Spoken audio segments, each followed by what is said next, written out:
Hi. Hi, happy Monday. Happy Monday. It's ladies' night. Ladies' night. Oh, yes, it's But all are welcome. Yes. All are welcome because I feel like it empowers all of us. Yes. Not just the ladies. Right.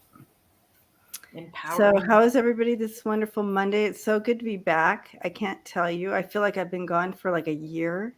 Yeah, we missed you. And right this second, I feel like I've been awake for a year. But it's all good. It's all good. And Inquiring Minds, just so you know, my sweatshirt says, "You are enough." Oh, how cute. Yeah. What a cute sweatshirt. Hi, Heather. Yes, so you are enough. Remember that, you guys. You are enough. I thought it was appropriate to wear on Women Empowering Women Night. Mm-hmm. Yeah. You are enough. Just remember that. Absolutely. So, Andrea, Kim, Bill T, what's been up since I've been gone? I'll tell you something you missed. Okay. I saw. Oh my gosh, I'm ordering them, Andrea. I saw them. Now, how do we order them? That's so great. Love it. Love it. Look at that. I launched my cards. Woo! So yeah. So how do we order them? See? That's the card back.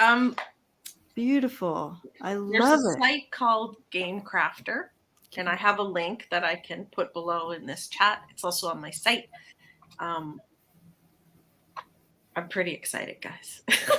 They're awesome. They're awesome. They look great too. I mean, they look fantastic. Look at Are you going to do any kind of classes or anything, Andrea, with them? Are you going to do any kind of introductory anything with them? I sure can. I mean, I've been. Can you do that for me, please? Okay. Yeah, can we have a class, please? I will do that. Oh, Ron ordered them. Thank you, Ron. Yeah. Awesome. So congratulations. Game Crafter. Yeah, there's a link somewhere. Can you guys post the link? Whoever's ordering. I can't get in the chat. Yeah, can you guys post the link? Whoever's ordered them already, post the link for us. Oh, there it is. There's Renee. Thank you. Yay. Now, how do I save it? I'll send you. Thank you. Thank you. There it is. Gamecrafter /game/light. So you know what? That's actually pretty cool to talk about that on Ladies' Night, because I do feel empowered. I feel something that I made it. Like I actually made something, and it's for sale. Like, I'm like teary. I'm so excited. Yes. And it seemed like a big hurdle, and it was a lot to do personally, in the sense of allowing myself to accept this, like to, because you're like me. Me, and I can do this, and I can put it out there. Like, when people want this, and it was just such an amazing journey, and I'm so excited. I can't wait to do the next one. See, now I did it. I know how to do it. Right? There's no fear. Right. There's no doubt. There's just do it. Just do it. Andrea, it's funny because I've gotten the message many times, like when people were, if I've done readings for people that were writing books and doing things like that, or writing songs. And I've had the message come through again and again and again that one of the most sacred things you can do on earth is to take something that is an idea or a thought or a wish and put it into the physical and leave it here. It's your stamp. It's amazing. You should be so proud of yourself. It's an amazing feeling. And this is like something that you created. It's imprinted now on this planet forever. Yep. That's right. That's right. And that other people can use it. And yes, exactly. Right? Exactly. It reverberates. It will reverberate for forever. Yeah. That's amazing. Yeah. And I see people in the chat are like, I bought them. I bought them. So that's awesome. That's great. pretty exciting. So anyone out there who's thinking about doing something, and you can face lots of obstacles. I mean, it's not like I did something outrageously difficult, but emotionally, Yeah. and That the is- confidence level to do it, that's a big hurdle. And to, like, Yeah. am I worthy to put something out there? Because I believe in Exactly. the product. I've been using it for a year, never lets me down. Yeah. So ready to share. Like a goosebump. That's great. So That's so great. so Good for you. I just Yes, I'm thank you. I'm so And shout out to Alma who helped me. So I gave her the concept and she created the design. And yay, so Alma. Shout out to Alma. I was And going to say, yeah, Andrea, how speak to how people came to your aid, like helped you do this. I mean, because we never do stuff in a vacuum. We don't do stuff alone. And I saw you talking about, or not, I think it was on your website or something, that somebody helped you and how much it meant to you. So speak to that. Women helping women. Lilac Lantern Intuition Cards is the name of the deck. Oh. So you utilize your intuition when you're using them. I was hemming and hawing about how to get them made, trying to figure it all out. I knew that despite my humble drawings, that they were supposed to stay as is. Versus me finding a picture of a car, a truck, a plane. Yes, absolutely. So that was the whole thing. That was the whole thing. It was just the humbleness and the simplicity of it. And I knew I wasn't supposed to get something else. Yes, there's 60 cards. So I didn't know how to do it.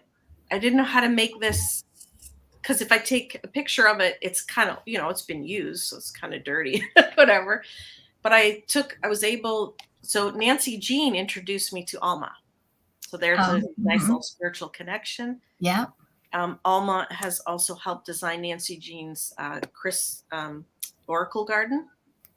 If you've seen that beautiful scarf that was designed, so that's Alma as well. So she introduced me to Alma, and I said, Alma, I have this idea. Can you please help me? And she did. And so she was able to lift each file and make it exact. Oh, wow. That's amazing. I explained to her what I saw with the lights going through the lantern, and here we are. Like, So is that going to be your logo now? Yeah. On everything. That's so great. That's so great. I made Andrea a logo one night in the middle of the night because and she was so gracious. She's like, "Oh, that's so sweet."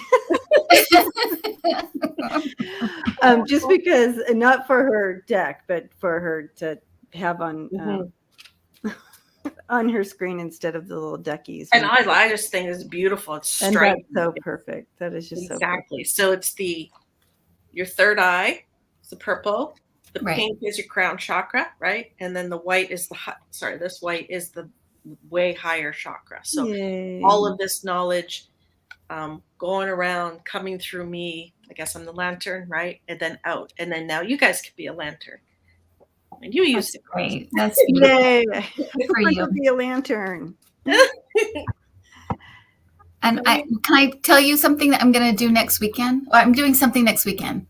I'm doing my first kind of big event next weekend for everybody. So it's going to be live, but it's going to be next weekend. And I'm going to do like a video little invitation for everybody. So it'll be on my channel. So just kind of look out for it, and it'll explain what it is. And Tarot Love Community, can you please send me an email? Because I'd like you to be involved in this in a way. So yeah.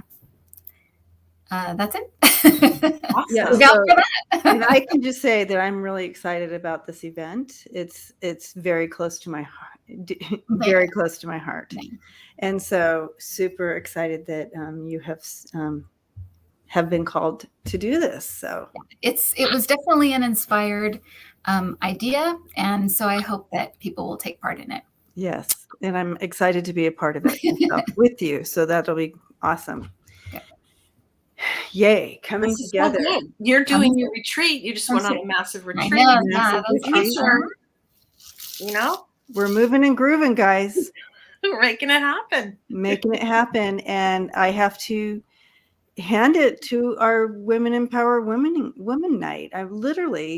the empowerment coming through these ladies of past and present to show us, you know what? I don't want to, don't look back on your life with regret that you, because of being shy or not feeling like you can, or like these things, we don't want to be look back and be in regret. There's been times when I'm like, wait a minute, in this moment, I don't want any regrets. So I'm gonna, whatever it is. So I've really looked at that a lot since we've started this. I don't want regrets. I want to, we've been given a voice. We've been given whatever we all have. And so I'm going to use it to the fullest that I can. And I feel like a lot of that has to do with this night. And you beautiful gals.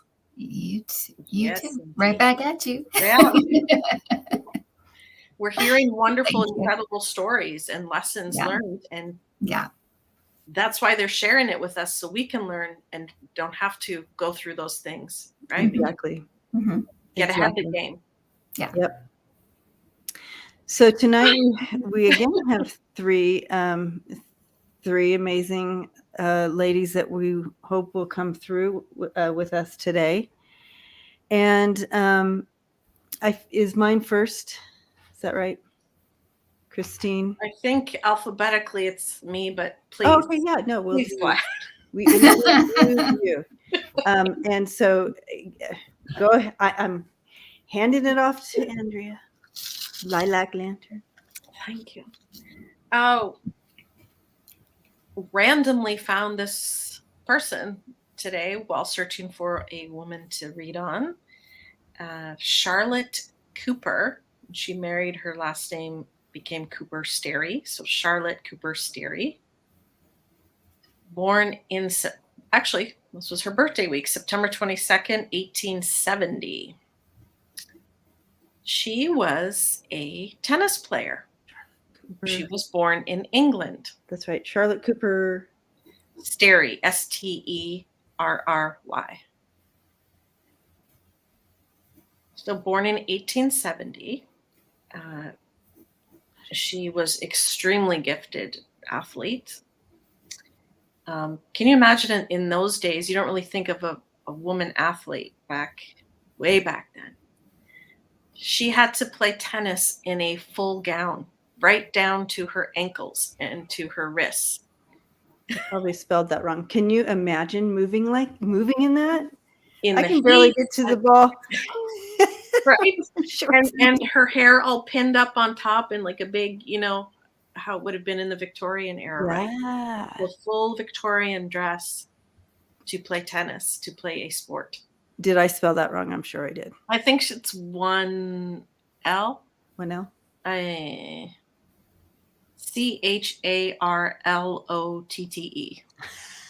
It's cute. Charlotte. Yeah. Don't worry, guys. I got this. I got it. This, I read all about her, and then I read something at the bottom, and I was like, oh, okay, wow, okay. So she won 5 singles at Wimbledon titles. Oh, wow. She had only 2 tennis rackets. One that was an old one that she used in the rain, and one was like a good one for when the weather was dry. Oh. When she went to her first Wimbledon tournament, she rode her bicycle. She didn't have a drive there. Nobody took her. She drove her bicycle by herself, won the tournament, and drove back home. Oh my gosh. She was, I believe, 24 years old, and she won her first Wimbledon. Oh, wow. In 1900, she won Olympic gold. They didn't have gold at that time. You were the champion, so that's equivalent to gold today.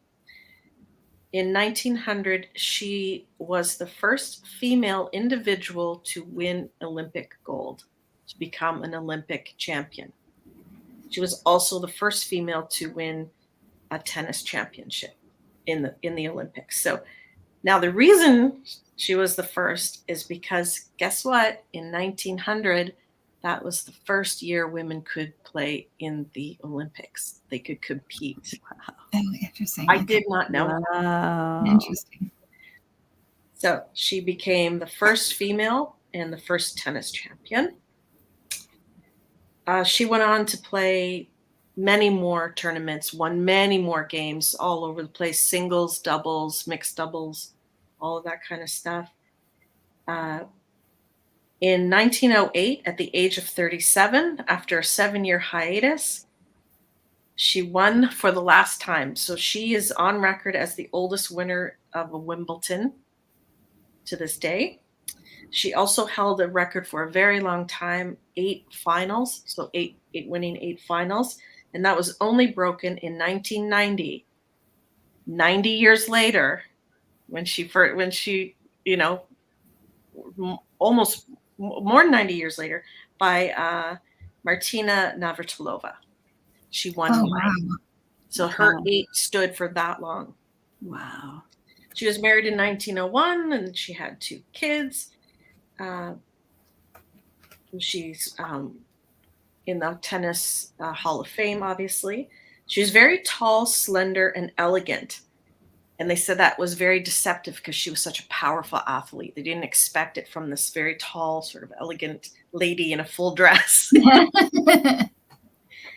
So the amazing thing is she was deaf. She lost her hearing at 26. The only I have goosebumps. One game she had hearing that she won, and all the rest when she played, she was deaf, including the Olympics. Oh my gosh. Now I couldn't find online what happened. I don't know. I was gonna say what had happened, but yeah. I couldn't find it. I searched. Maybe someone else knows. Maybe someone else knows. And they're saying it was particularly interesting in tennis because they often listen to the sound of the whack. Yes, you hear. That's when you know, like, it really is. It sets you up, and there's so many sounds that you listen for. That's amazing. And she was apparently completely deaf. Like there was no partial hearing. So she won her first championship in 1895 at 24, and then 2 years later she was completely deaf. Didn't stop her. Wow. I wonder if it even made her better in the sense that she could hone in on visuals. Yeah. So isn't that fascinating? Like I was reading about her, and then like basically the last line, she was deaf at 26. Oh my gosh. What? And I love that she only had 2 rackets, one for when it was raining, an old one for when it was raining, and a nice one for when it was dry. And I know that we don't that they didn't know the difference in, but how spoiled are we today? They can wear whatever we want. We can, we have endless, ability to get stuff and have stuff, and it's astounding. And the fact that you ride her bike there. I mean, it's like, do you imagine it today? It's just full gown. It doesn't happen. A full-length gown. Victorian era gown. My gosh. Happy to say she lived a very long life. She lived until 1966 at the age of 96. Wow. Away. Wow. Yeah. So she was a pioneer in women's sport. And I thought that was a really lovely, interesting lady that I had no idea about. That is awe-inspiring. Mm-hmm. I want to give a shout out to Mariana. Thank you for your support. Oh, thank you. So she was also the first athlete. I think it's athlete, but definitely female athlete that played with a disability in the Olympics until the Paralympics much later. Wow. Yeah, that's amazing. That is an amazing story. I'm glad you found her, Andrea. I know. I was quite overwhelmed reading about her. I just felt emotionally connected, or felt something about her. And, she wouldn't even be able to hear the judges. Like if there was a whistle blown to stop the play or anything, she would have had to take cues from, it certainly put her at a disadvantage for sure. Yeah. Right. Yeah. Conceivably, maybe not. But, maybe not. Yeah, maybe not. But most likely. Just a very, very strong lady. And and the first thing that came in with her, as I heard before even seeing, and you know how I usually step into seeing something, was she didn't suffer fools. So I wanted to know more about what she meant by that. That, you know, I don't suffer fools. It's like she had a kind of maybe a strict feel to her, like very dedicated. If she was, she is playing in a full gown. Oh my gosh! And her hair up in that bun. The bun. Oh wait, I didn't see the picture, Andrea. Can I see that? Okay. Interesting. So she was very regimented, is the word. Yes, I think she was disciplined. Disciplined. So that's where the suffering, no suffering fools. Like she is in a portrait. You didn't have time for that. No. Right. Beautiful. Look at her. She was tall then. Yeah. And look, I mean, the waist cinched in with a belt. And this is how they had to play. Probably had a corset on. Yeah, I just heard the corset. That right before you said that, I just heard the corset, because I think that was a big. I think that was the thing that bugged her the most. That's the feeling that I get. It was the corset. It was that being the racket and the ball, having the freedom. Yeah, get caught up in the dress flowing all over. She must have been so bruised up at the end of the game. Oh my gosh. From her corset and stuff. Oh, she was one of the only, as well. She was one of the only female tennis players who did an overserve. I guess was something of note. And she was very aggressive. Apparently, she's very an offensive player. So never defense, just went for it. Oh my gosh. Okay. So that picture right there, that's the picture she came in with for me. Because she's going like this and a big, that's it. That's it. Wow. Exactly the picture. And I was going to say, are there pictures of her? Because I didn't know if it was too early, but that's amazing. Okay. So yeah. It is. That's crazy. That's crazy. She was regimented in life too, you know, not just her thought about her playing tennis and doing that. She was very regimented all the way around. And she found strength in that. Like I like that you said that she was offensive, because she was offensive in she played the offensive in life, she said. So, so things can sneak up and overpower her. She's always had that control because she played it out. She was very regimented. The thing that she didn't have power over was her hearing loss. But it didn't stop her, obviously. No, you would think, who's to say, but she won one where she could hear, and then she lost her hearing. She could easily have just stopped, right? Fallen into a depression, or just decided not to play and think she couldn't play. Yet she still played, and then she won in the Olympics. So she's qualifying to the Olympics. Go ahead. Sorry, she qualified. She even went to qualify. And then she won.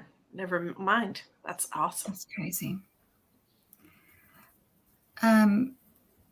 So she's saying that she definitely did have obstacles, but she's saying what support she did have, such good support around her. She's showing me particularly she's talking about when she couldn't hear, people would train with her, help her. I'm not really even sure what she's. I feel like there were exercises, techniques that they worked out for her or to help her to be able to use vibration in some way. I don't know if she could feel it in her feet or feel it's something like that. But I feel like she she worked it out and trained with someone that helped her to feel things and be able to react to things in different ways besides hearing them. It's something with her like peripheral vision, like improving that, and also something with vibration through her feet. I'm not sure what this is. I see her playing barefoot though, so I feel like it was like a training method or something. But so that's what she's showing me. But she's making it clear, like I had such good support during this time, and they're really, even though you think there's obstacles for a woman in sports at this time, there was, but she's focusing on the support she had.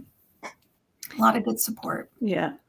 So she's very determined in everything she did in life. She was determined. You couldn't say no to her. You know what I mean? You can't do this, or, she didn't. If you told her, women can't, she didn't understand that. What do you mean a woman can't? What does that mean a girl can't do that? What? Because I can, you know what I mean? I see her reading. I see her with children and her children and in the garden, you know what I mean? So but she was passionate. She had passion and she had determination. And these things helped propel her in these areas in life. So when she did have that challenge with deafness, it was she was determined to still overcome or thrive through it, because she had this determination that I can. She had that I can. She is someone who she keeps showing me who with wisdom. She had wisdom, so she wanted to make changes also. And part of what she was introducing, that as a woman I can, and her voice in that movement for women was bringing that wisdom piece in, and that determination, and I can, you can, like that. So that's kind of how she empowered the ladies around her to also overcome some of the huge obstacles that we were facing at that time as women. Yeah, role model for sure. Mm-hmm. And again, when she played, Jeanette says she knew she was enough. Yeah. when she played at 37, which was unheard of. She had 2 children. She'd been out of the game for a bit. She was 37, which was considered quite old at the time. And she won at 37, and she's still the oldest one today. So I got love. I feel she loved life, and she loved what she did. She loved tennis. I mean, really, it was just literally born to play that. Also, when she found out about her medical condition, she surrendered into it through love, right? She didn't fight it. She didn't deny it. She didn't go and hide for 3 years and cry. She just moved in and forward with it, made it part of her, accepted it, I guess is the word, right? Going with it. Yeah. And she's currently at peace. I think I just feel like she really just loved life. Mm-hmm.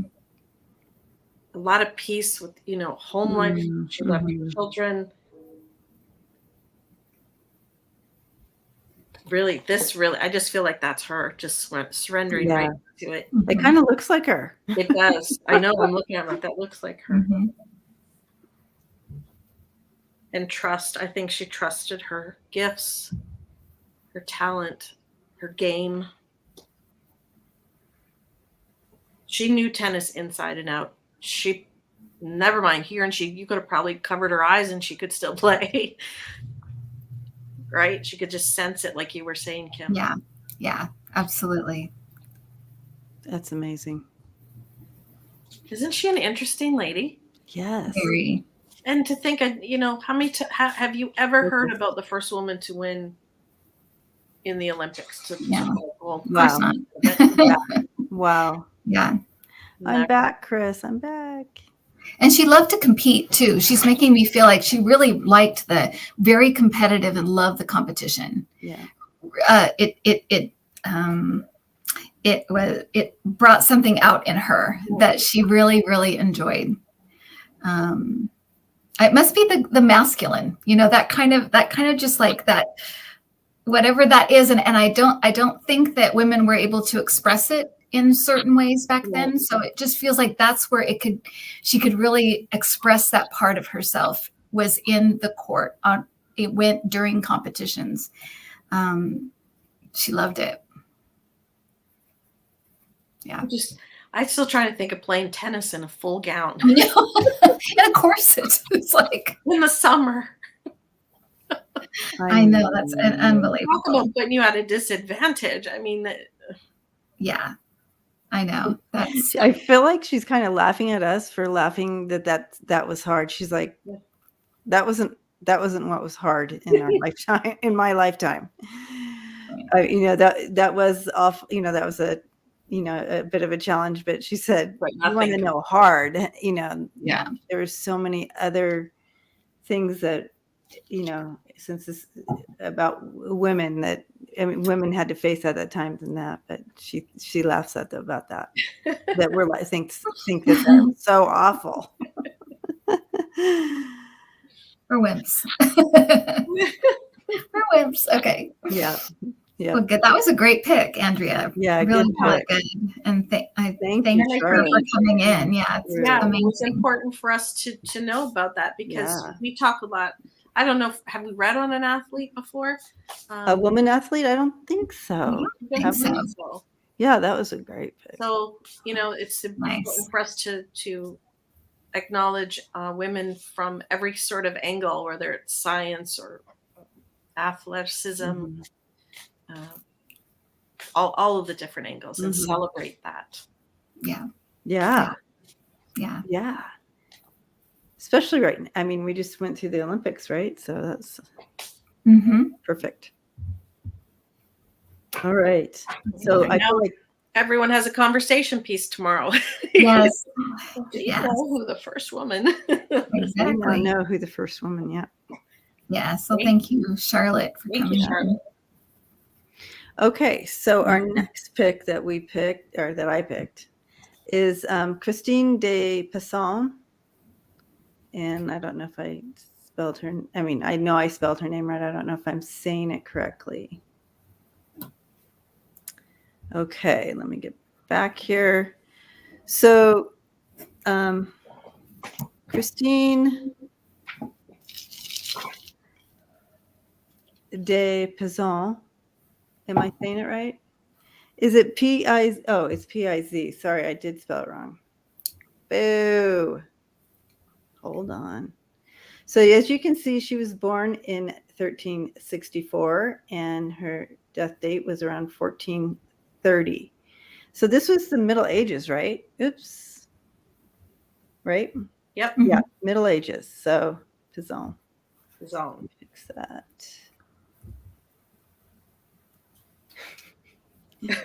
You guys are Talk about your full-length gown. Oh, that's when she entered the convent. That was so she did enter the convent towards the end of her life. But let's talk about her beginning, right? I'm going to go to here. And so again, she was born in 1364. She was born in Venice, Italy. And see, now they're spelling it here with an S, so that's why I was confused. So they spell it both ways, de Pizan, and with an S, so one way or another. So she joined her. She was considered a pioneering feminist. Whoa. In the Middle Ages, you guys. Middle Ages. Can you imagine that? I found the feminists from the Middle Ages. So she was considered a pioneering feminist writer and one of the most notable women writers of the medieval times. Her father, Tommaso de Benvenuto da Pizano, yes, was the court astrologer. Ah, right. So she had all this access to all his books and all of this, and so you can imagine this was what why her mind was more open, because she had access to knowledge and books. And so I'm telling you, there's a link there. So she was offered that. So he was in the court of France's King Charles V. And so de Pizan joined her father in France at a young age. And he saw to her education and made sure that she had lots of study, all in a range of tons of topics. Greek, Latin, great literature, science, all of it. She had it. So she had that. That was her early life. Now, she was married at 15. And let me get to that part. Probably common back then. Right. So in 1379, she was married at the age of 15 to the court secretary, Echion du Castel. Do you like that I'm trying to do this with that? I have the most non-accent. So, so 1397. And the couple would have 3 children. And one whom... Oh, that's the picture you have.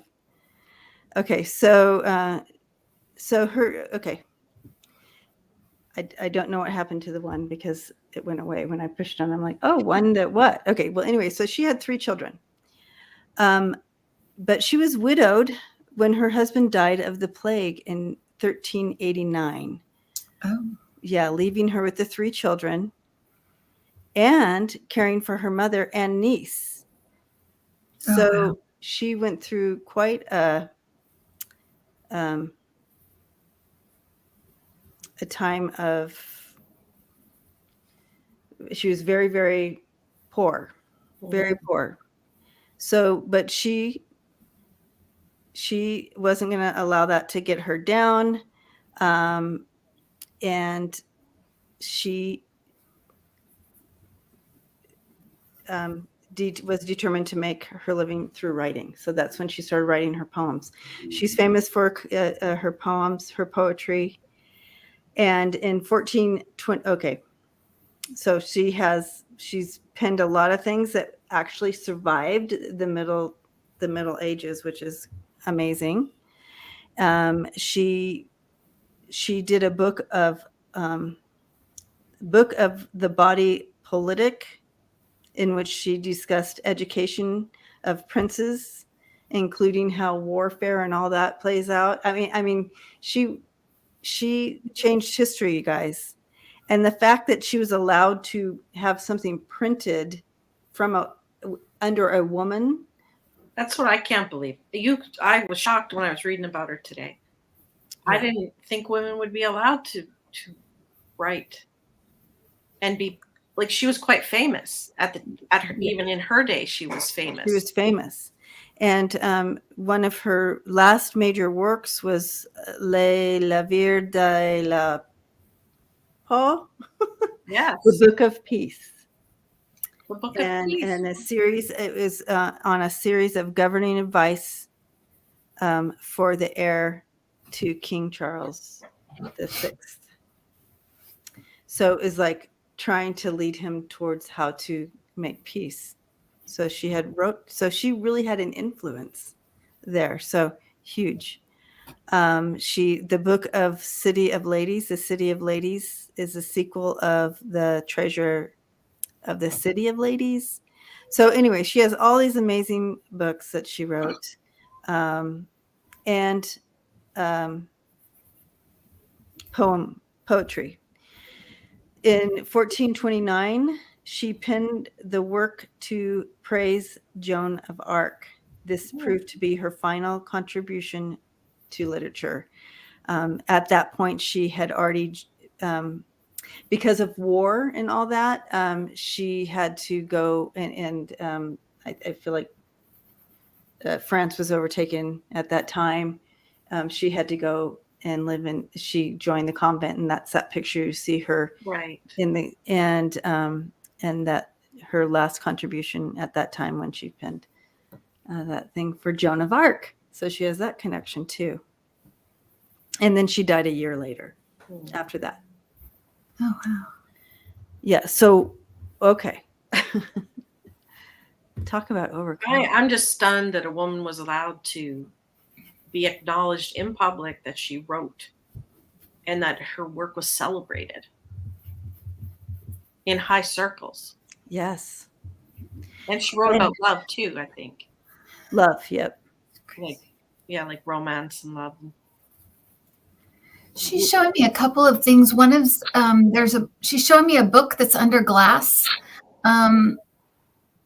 It's open, it's under glass. So there's something somewhere that she's showing me. She's very proud of this, and it's open, it's under glass.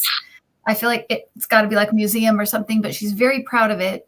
And she's also showing me that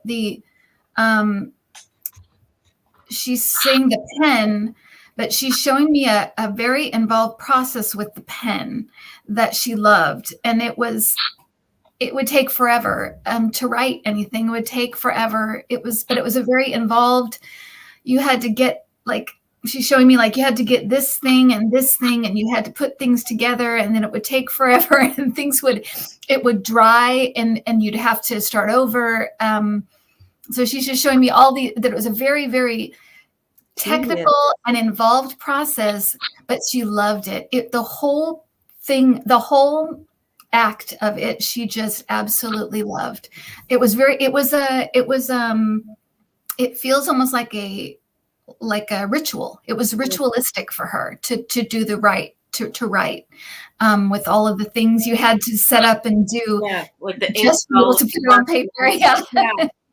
Right. You wouldn't be just the dollar store for a pen and a book. Right. Right. Parchment and ink, heather.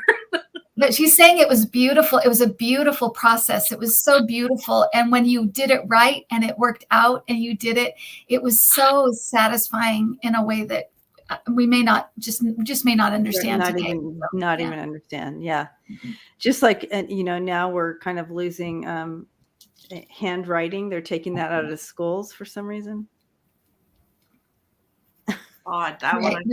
Beautiful. It's such a beautiful way to write, and it's so beautiful on the paper. I'm heartbroken. I'm going to teach my grandchildren how to write. I don't care. I don't want to lose that. Isn't that sad that we could lose that? I can't imagine it's something you would stop teaching.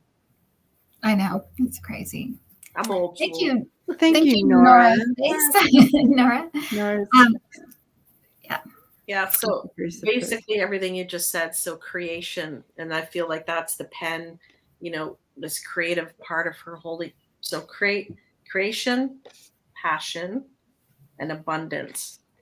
When you are able to follow your creative passion, right, or whatever it is that you are impassioned by, that's where you get your abundance, whether it's fame, fortune, or just self-satisfaction, right? We all know money is not what abundance truly means. Mm-hmm. Right. She's also saying that the things she did for Joan of Arc, it was channeled. She's saying some of it was channeled. I was just going to say, I think she was connected. Yeah, she was. That's why I got my spirit there. I'm pretty sure she was connected. Yeah. I got that when you were saying about writing. That's that. She's saying she didn't quite understand it at the time, but now she's saying it was channeled. It was channeled information or channeled creativity.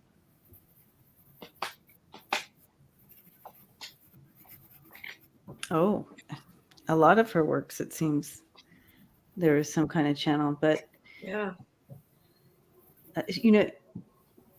it was kind of one of those things. She said that, you're going along and all of a sudden your life changes on a dime like that, where she didn't say on a dime because that's not her life, but I'm just saying where your life changes quickly. Yeah. And then it's not like you had,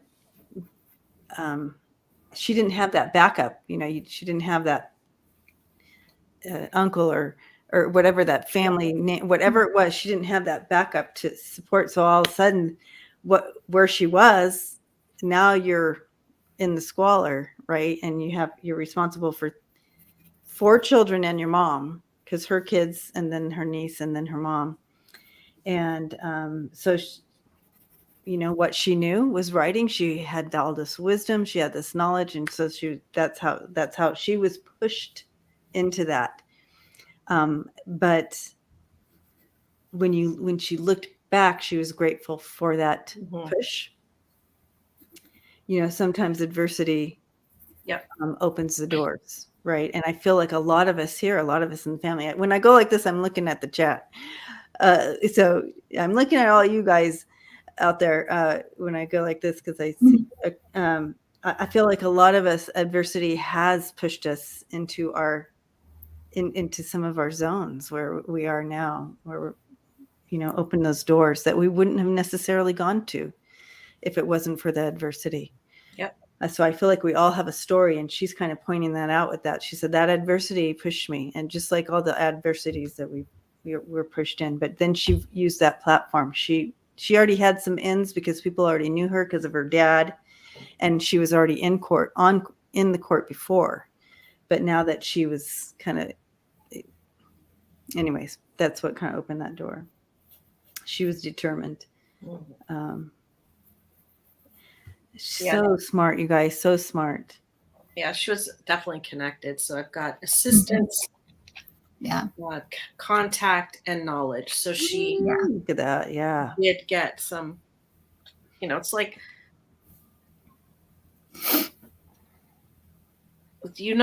like really some really powerful people have said, like Nikola Tesla or whoever, it's just in the ether, it's there, right? They connect with it, and I think that's what she was maybe doing, parts of her.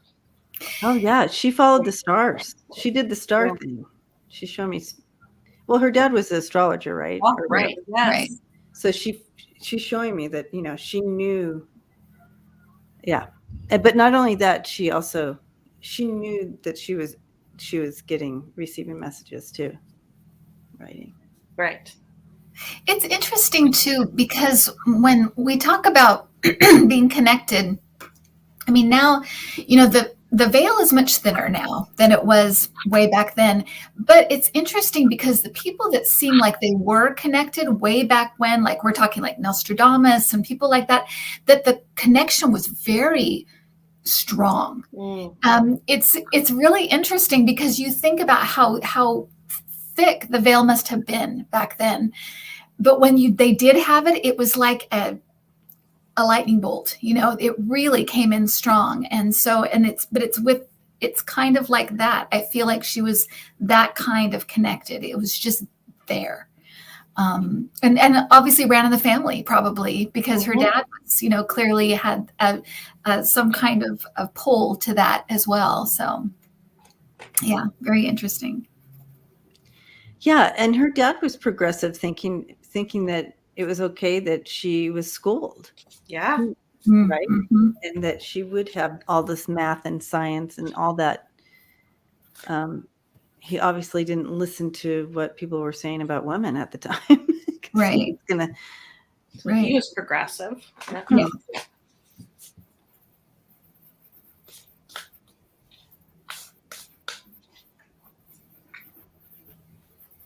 Awesome. Yeah. Yeah. Very spiritual. Very connected lady.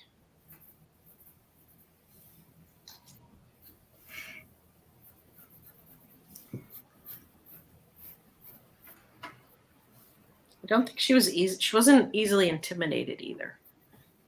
He had a backbone. Something gave her confidence. Yeah. There was something driving her where she wasn't going to be silenced. No one was going to take the pen from her. I feel like she's been back. The first woman we spoke to, I don't think she's been back, but this woman, I feel like she's been back a few times. 3 times. Oh, okay, there you go. 3 times. Okay. 3 times. Wow. Yeah. in the same form, a writer or creator? I believe she was a writer. I think it's in different forms though. I feel like it might be like a songwriter or a screenwriter or something. Like I feel like it's been in different forms, but it's Always writing. writing. Yeah. Yeah. I asked that same thing. And yeah, always writing. I was asking about her connection and with the Catholic Church, I mean, her becoming a nun, because that's not in her wheelhouse, right? It's like, it seems a little awkward to what I'm feeling of who she is, that she would. Did she have to go into hiding? Was that, or was it was for protection. Yeah. But I wanted to know how I'm trying to understand how she reconciled that within her own spirit. How did she reconcile? Well, if it was a matter of survival. Yeah, true. She, you know what, Debbie, she's going back to the thing with the writing. That's why she brought it up, was because she likes ritual. She loved rituals. So she could dig into the rituals of that, even though I feel like there was a little bit of like a questioning and a kind of like, I'm not sure, but she loved the rituals of the church. Makes sense. The beauty of that part. Yeah. She could connect with that. Yeah.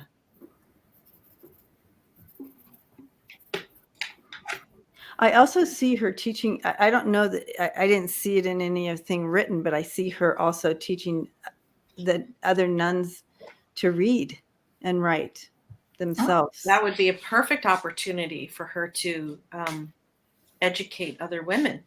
Yeah. I feel like that's kind of, there's some of that going on. I see her. So she's like, this is how I reconcile it. Right? There was purpose. I'm underground. I'm teaching women how to read and write.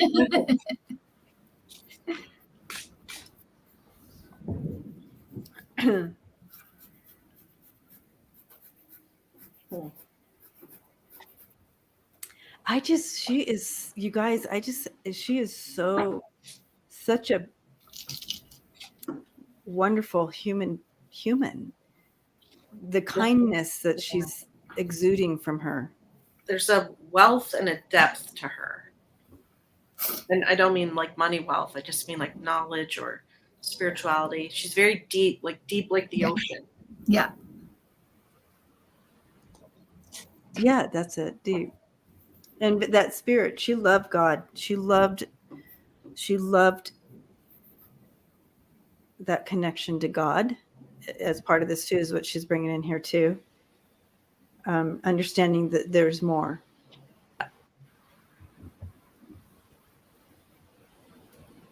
And how many times in literature classes have they talked about this? Have they talked about her? I don't know, right? I don't know. Probably not. I've never heard of her. I don't think so. But now I'll never forget her. I would have lost a bet if you would have told me in that time frame that there was a woman allowed to be popular and make money off of her writing. Yeah. And under her own name. No in her alias. own name, not her husband's name or whatever. I would have probably lost some money on that bet. Yeah, it's astounding.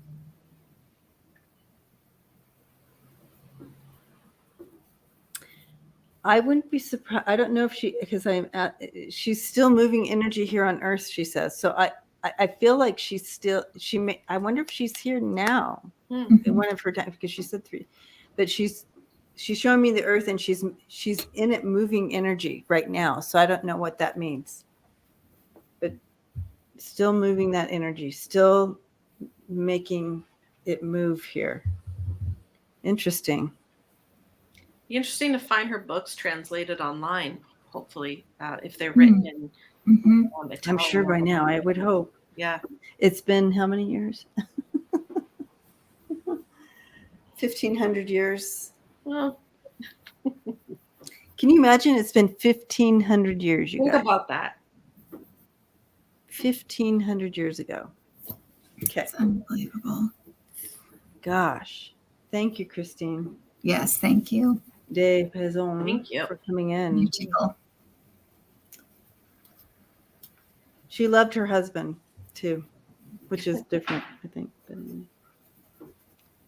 She wanted to throw that in. Oh.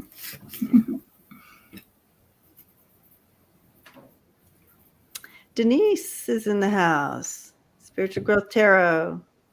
Hello. And Lisa is in the house too, I saw. Hello. And Spirit Whisperer. Senal, Aspie, Sharon Sipe, Lucian, of course.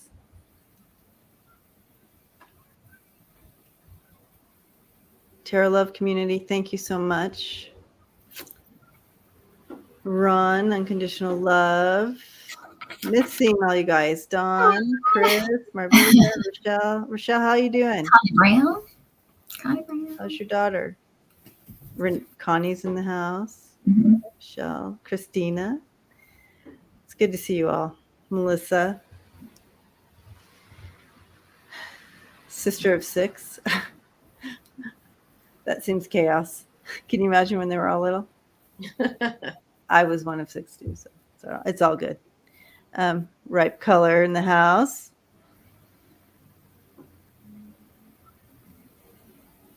Artsu Michael. Love it.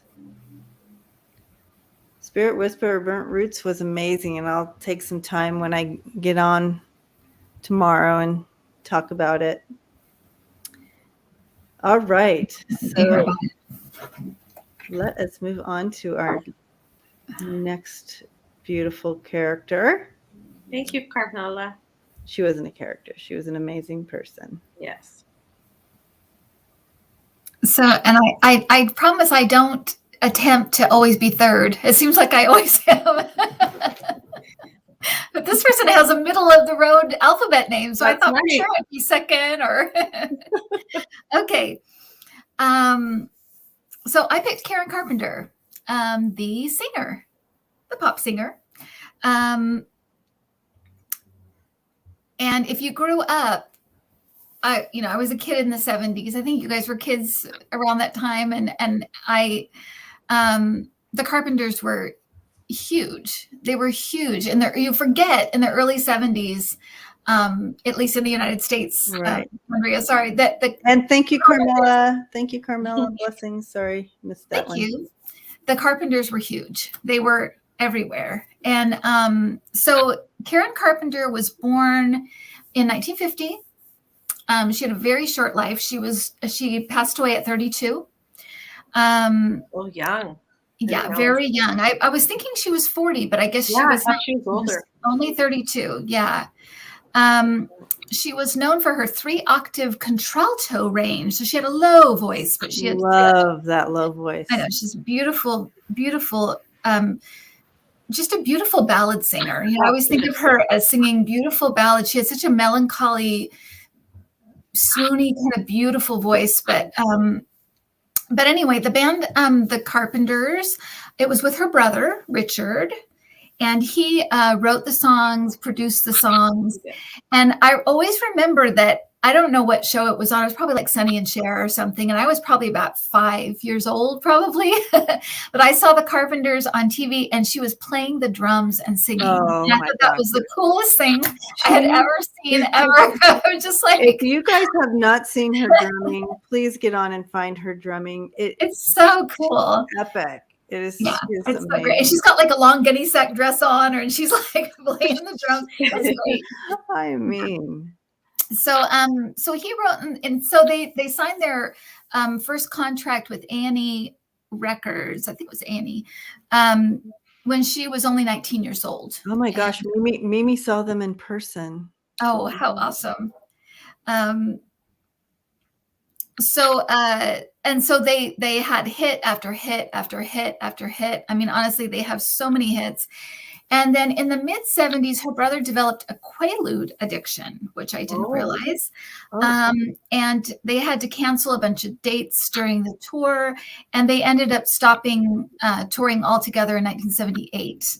In 1980, they kind of reemerged after Karen sang an Ella Fitzgerald medley on a TV special.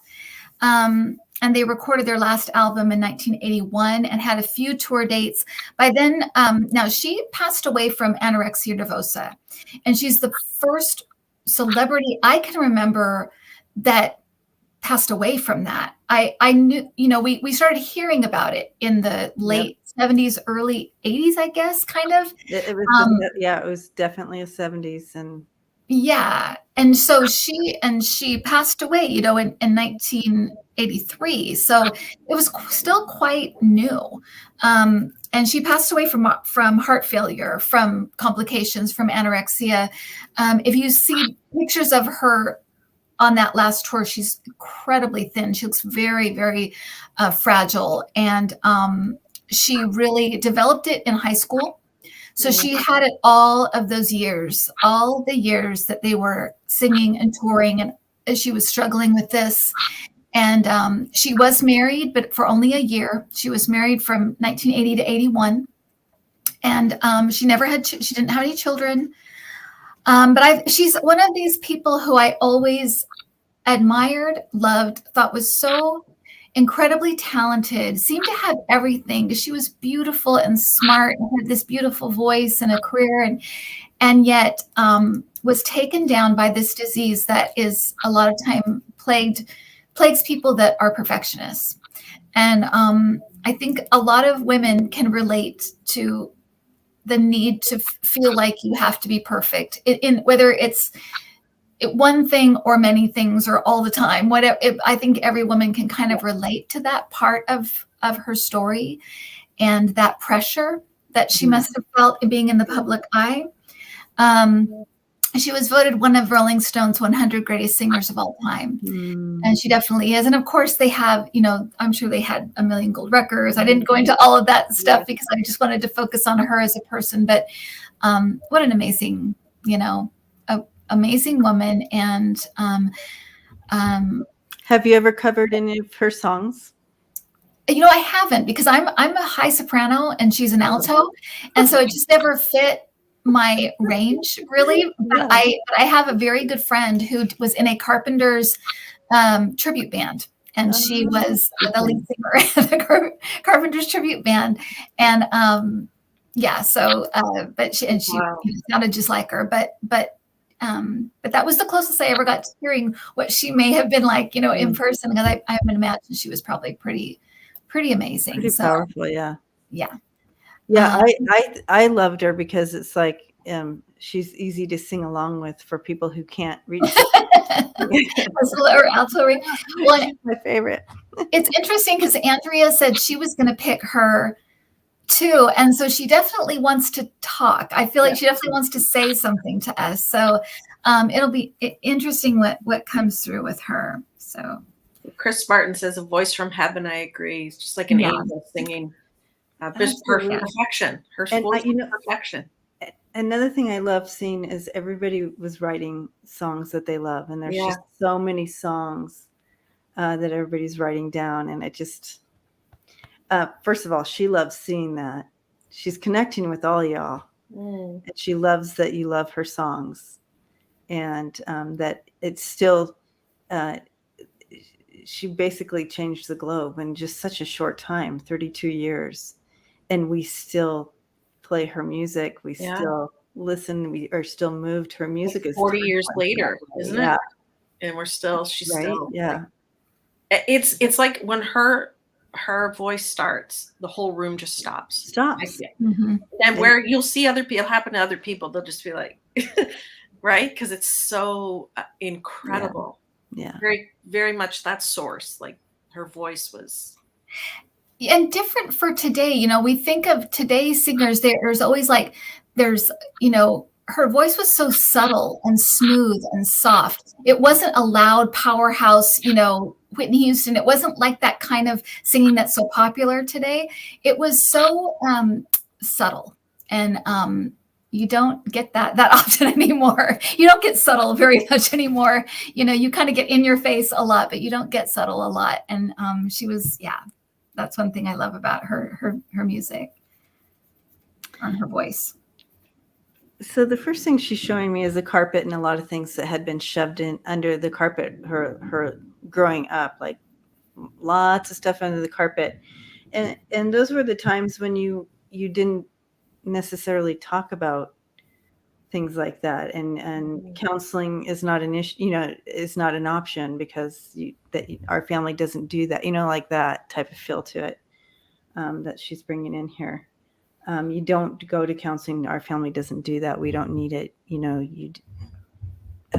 But still a lot of expectations. I feel also there may have been substance abuse, maybe in the, was it the father with this? I don't know her. I don't know the family story at all.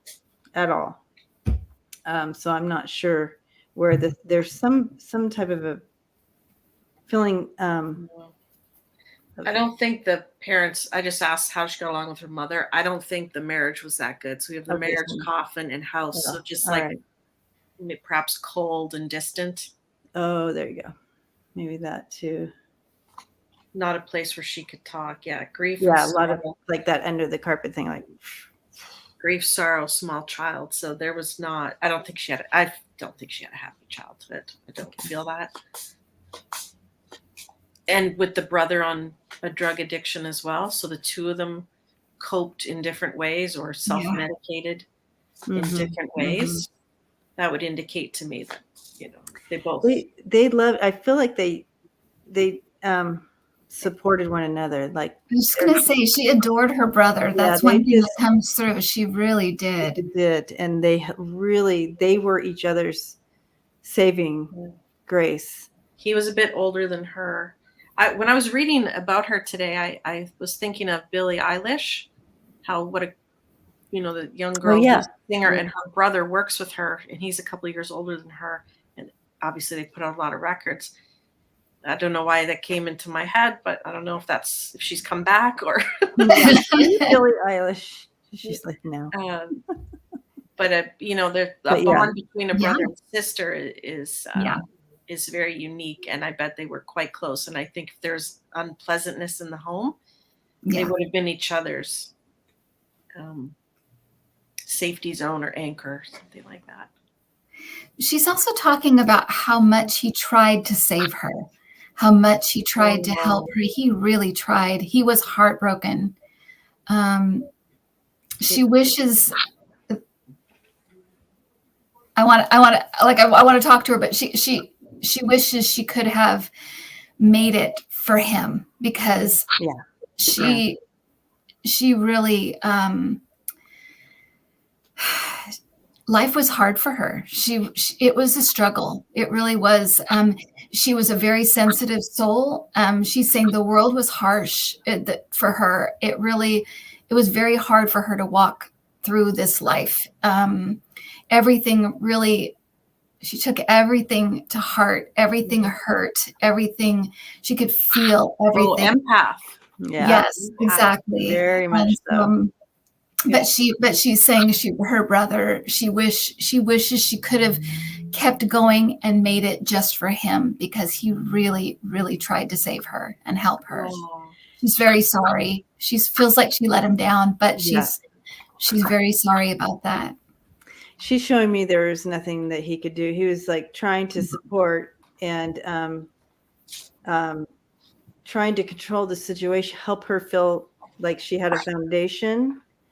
And it just shows her just kind of like slipping right through that foundation. There was nothing he can do is what she's saying. He did try to make that foundation and try to control the scenario for her to make it safe for her.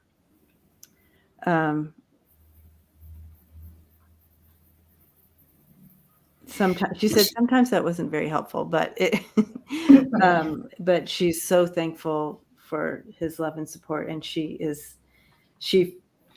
said that he did feel like he could have, like, is there something I could have done? He felt like it was his fault, like there's something else he could have done, and she's saying there's nothing he could have done. He did everything he could.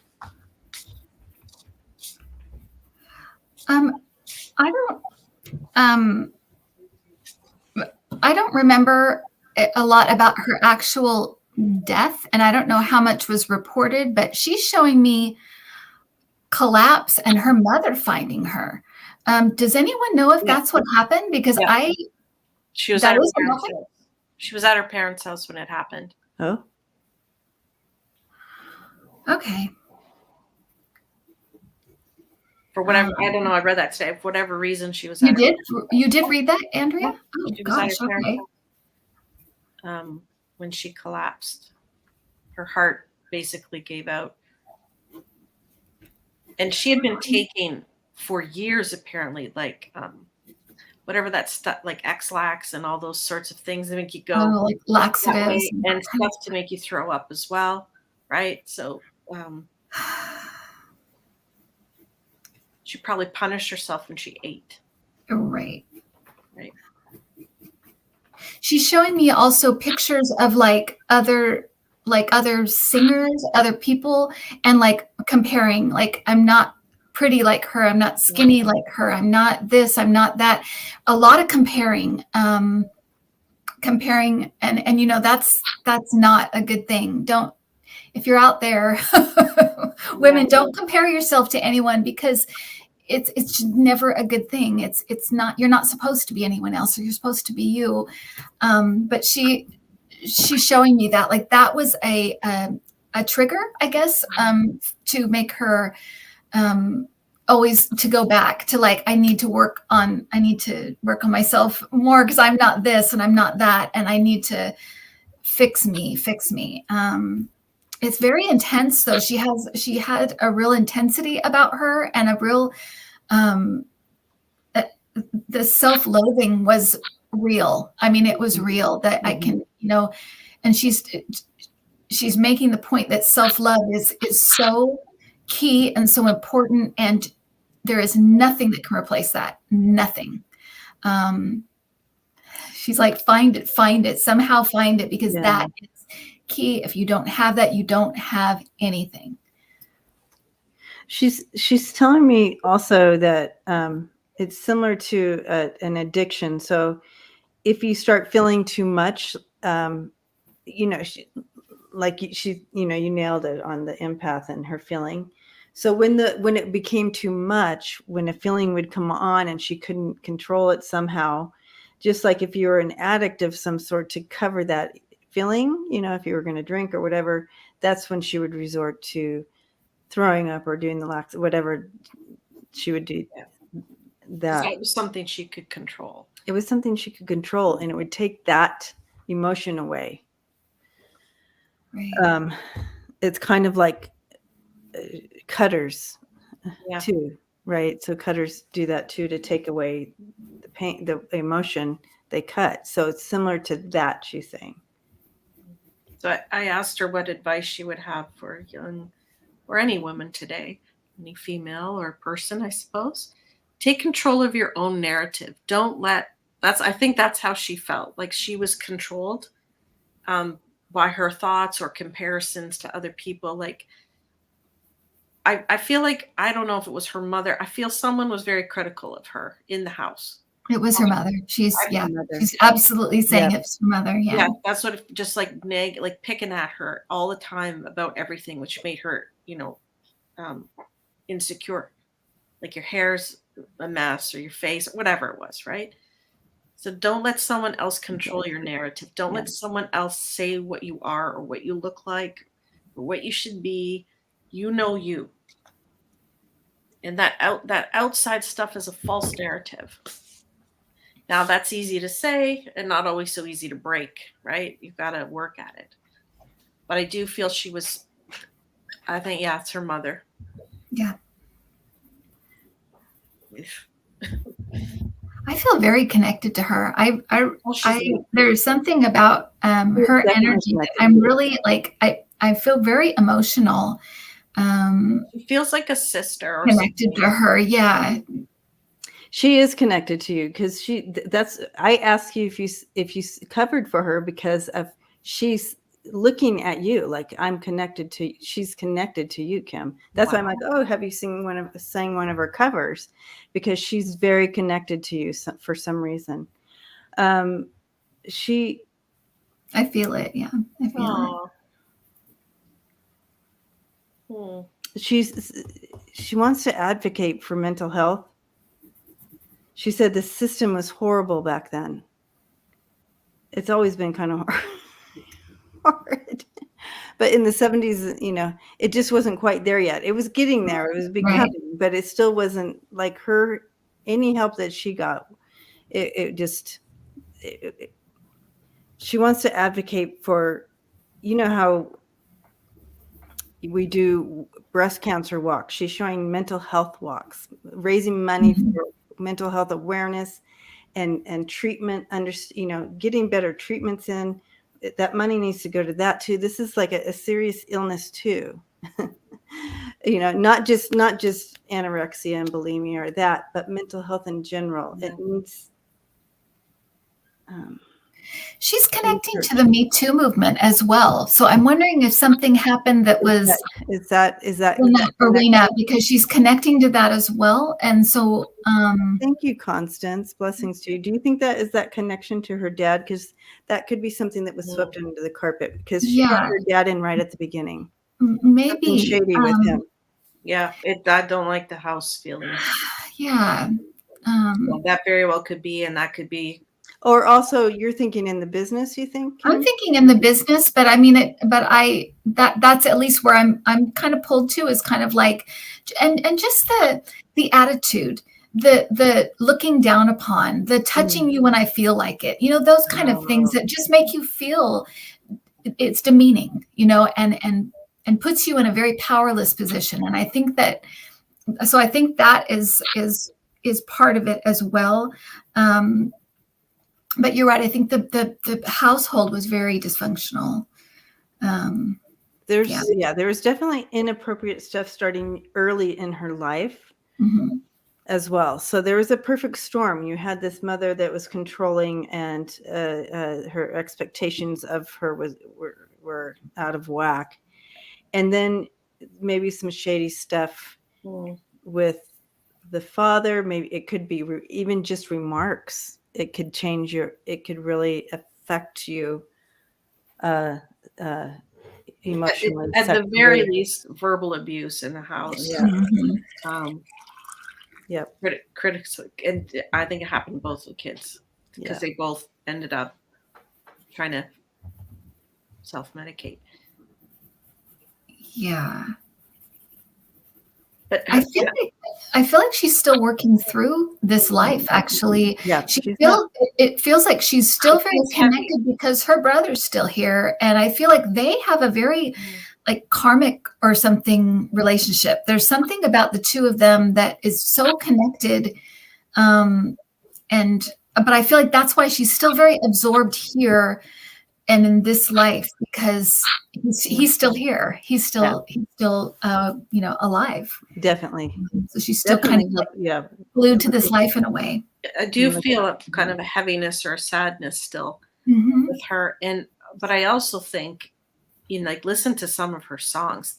You could feel when she sang some of that sad stuff or whatever, you could feel it. I just can hear it now, right? Yeah. Whatever she went through ended up in song as well, whether it was the tone of her voice or the, you know, how she connected with certain words. Yeah. So unfortunately, I feel like someone asked if she has come back, and no, she has not come back yet. But it's interesting, Andrea, because I think that she's comparing Billie Eilish, saying she's a much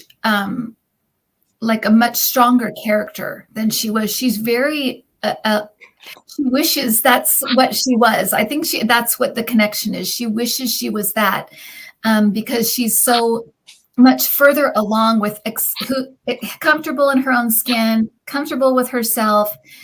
And she's saying she's going to have a long career because of that, because of just that. She just knows who she is, and she's just going to be herself. And Karen did not have that. Something was missed. That part of you that is just okay with you was missing. It wasn't there. Yeah. So I just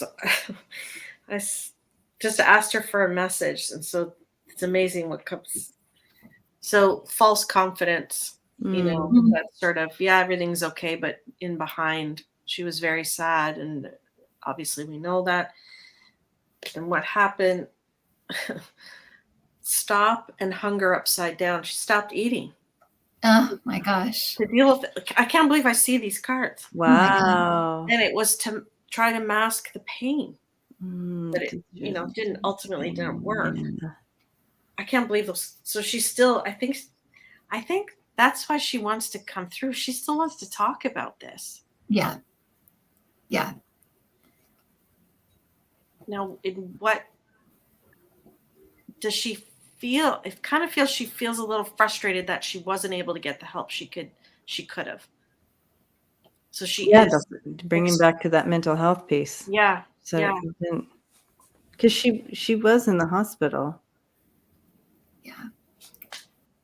But And she's showing me this smile. The smile. It's like I always had to smile. I just had to keep it, like you said, shoving things under the carpet, Debbie, that everything's okay, everything's fine. And like you said with the card, that everything's fine, everything's okay, there's nothing wrong. And she's frustrated that she couldn't just, like, nowadays she'd be able just to go on every talk show, talk about it and get support and say, this is what you do and this is how you get help. And she never got to do that or be part of that. Yep. Well, can we tell her that we hear her now? Yes, Sure. we can. And that everyone knows, and it is something that is talked about today, and it does help others. Has anyone else famous ever died of anorexia? I don't even know if I've heard of anybody else. I feel like when you ask that question, she's showing me an actress from like a long, long time ago that it might not necessarily have been recorded like it, but there has been at least.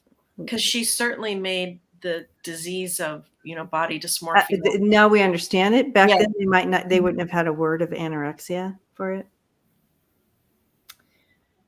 Because again, you're on that spotlight, same issues, same stuff. But well, she brought something to the forefront that no one was talking about. Yes. Right. Yeah, absolutely. She may have saved several lives because of that. I think yes. But you're right. She's definitely still in the depth of her own healing. She does have lots of love and surrounding her, and she has that peace and she has that understanding, but still working through some of guilt. She carries a guilt with it as well. I'm not sure. Oh, okay. So we all feel guilty about a lot of things, don't we? We as women in general, like we it's like that's part of a narrative that's been placed on us. She says, don't allow that narrative, ladies. Don't allow that guilt narrative into your stories.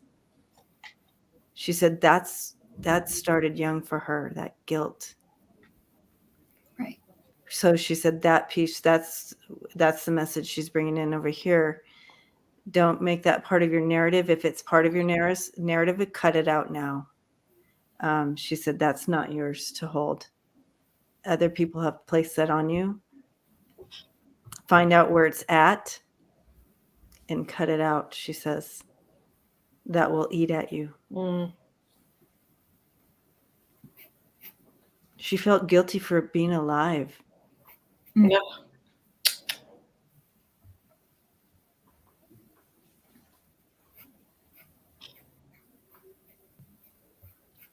We've got isolation and discovery.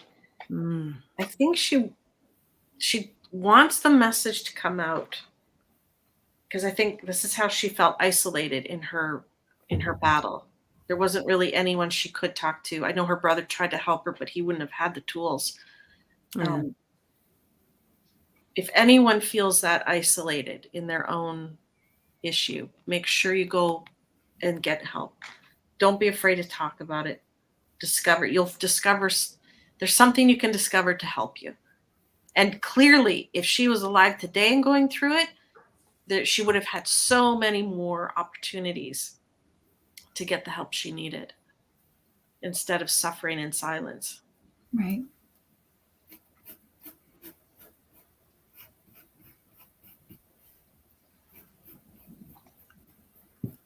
I feel like this has helped her. I really do. I feel like this has helped her. I feel like she really wanted to come in. I think she's very grateful to have been able to do this. But I do feel like it helped. It helped her to be able to do this. So, and she's a very sweet spirit. I mean, just a very loving, sweet spirit, but I can feel the sensitivity though. I can feel that, I can imagine that life was very, very tough for her. So you didn't let anyone down, Karen. No, Karen. Everyone adores you. We love you. That's why when we first saw, I feel like she was just like, wow, when she first was seeing all of us with the songs and all the things that moved in our lives. And so you are remembered fondly. Yeah. Nobody's saying anything else. Exactly. She's like, I wish you could hear me now. I wish we could too. Yeah. So Kim, she has a message for you. However, she's not done talking with you. So she wants you to know that she will meet up with you whenever you set time aside. She wants to be part of your book that you're writing of all these famous people that will be channeling through you. Okay. Am I writing a book, Debbie? According to Karen, you are. But it's stories. It's their story and their channel through you. So I'll get right on it. So you have her, and I feel like, we already talked. When she said that, I thought of another one that. Yes. I'm working on that.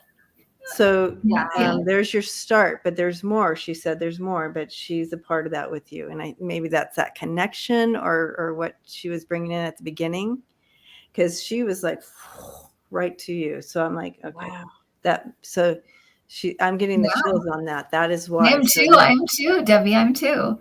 So that's wild. Well, you heard it here first, everyone. You all heard it here first, family. Writing the book. She's writing that book. So amazing. That's amazing. she says you have really good connections for this. So and if you don't understand that, it will play out when it's time. Okay. I will trust it. That's what I do. I trust what's coming. So that's what I do. Well, thank you, Debbie. Thank you. And there's more musicians coming too. More musicians. I can't wait. Ooh. I would love that. Yeah. I would love that. Whitney's in line here for you. Whoa. Whitney's in line for you.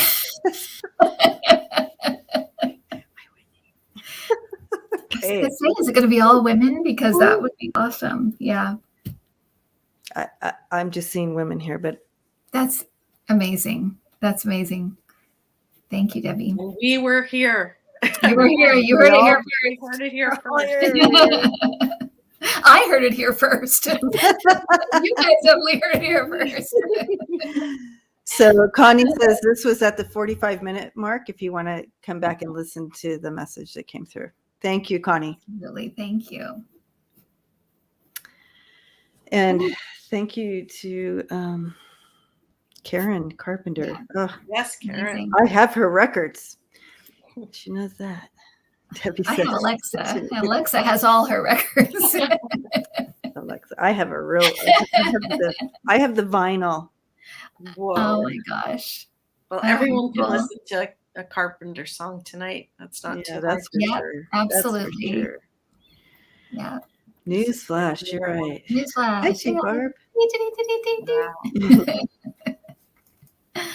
Anyways, it was again another wonderful night. Yeah, so fun. It was so nice to see you guys again. I really missed doing this. It was really fun. Yes, it was really fun. You guys missed the family. Thank you, Lucienne. Thank you, Lucienne. Thank you. Yes. And thank you to all the moderators and for all those who came and just hung out with us, and also to those who supported the channel and stuff. Thank you so much. Blessings to you. Until next time, know that you are enough. Yes, You are absolutely. enough. And so take care of yourselves, and we'll see you all next Monday on Kim's On me. channel. Yep. Yay. Next round's on me. Yep. All right. Perfect. All right. Bye. Thanks, Good guys. night. Bye.